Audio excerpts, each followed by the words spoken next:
उत्तर प्रदेश की सड़कों पर इस वक्त आस्था का सैलाब भी है और बयानों की चिंगारी भी।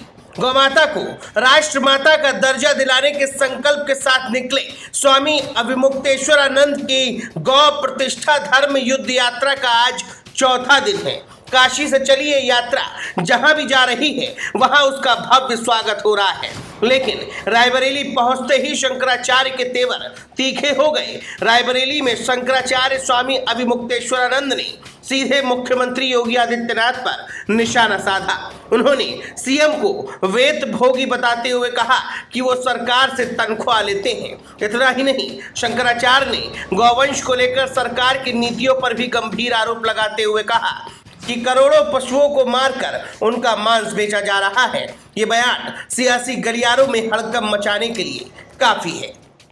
घुटा हुआ सिर था, गेरुआ कपड़ा था, ऐसा लगता था कि कोई सन्यासी योगी सती। फिर हम लोगों ने उनके आचरण को देखना शुरू किया तो पता चला कि वो तो वेतन भोगी हैं। उत्तर प्रदेश सरकार से हर महीने वेतन लेते हैं और भत्ता लेते हैं।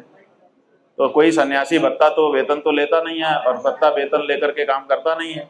और एक मुख्यमंत्री के रूप में करोड़ों पशुओं को मार करके उनका मांस बेचने का उनका कारोबार है, एक्सपोर्ट का बहुत बड़ा उत्तर प्रदेश सरकार का। तो ये काम भी सन्यासी योगी करता नहीं है।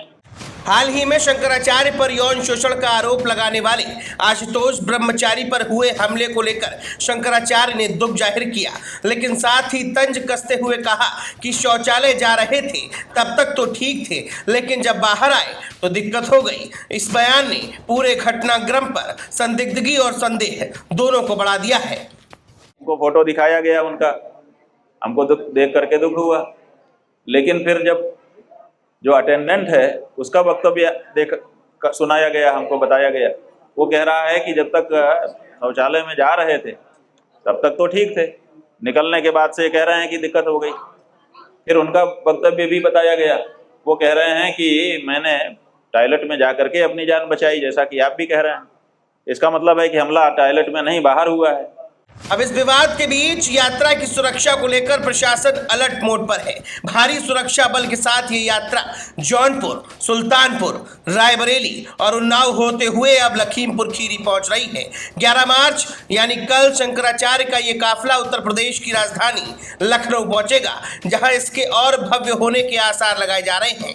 क्या ये यात्रा वाकई गौ माता को उनके हक दिला पाएगी या फिर बयानों के इस जाल में धर्म और राजनीति उलझ कर रह जाएगी? सबकी नजरें अब लखनऊ में कल होने वाले अगले पड़ाव पर टिकी हैं। Bureau report, the leader Hindi.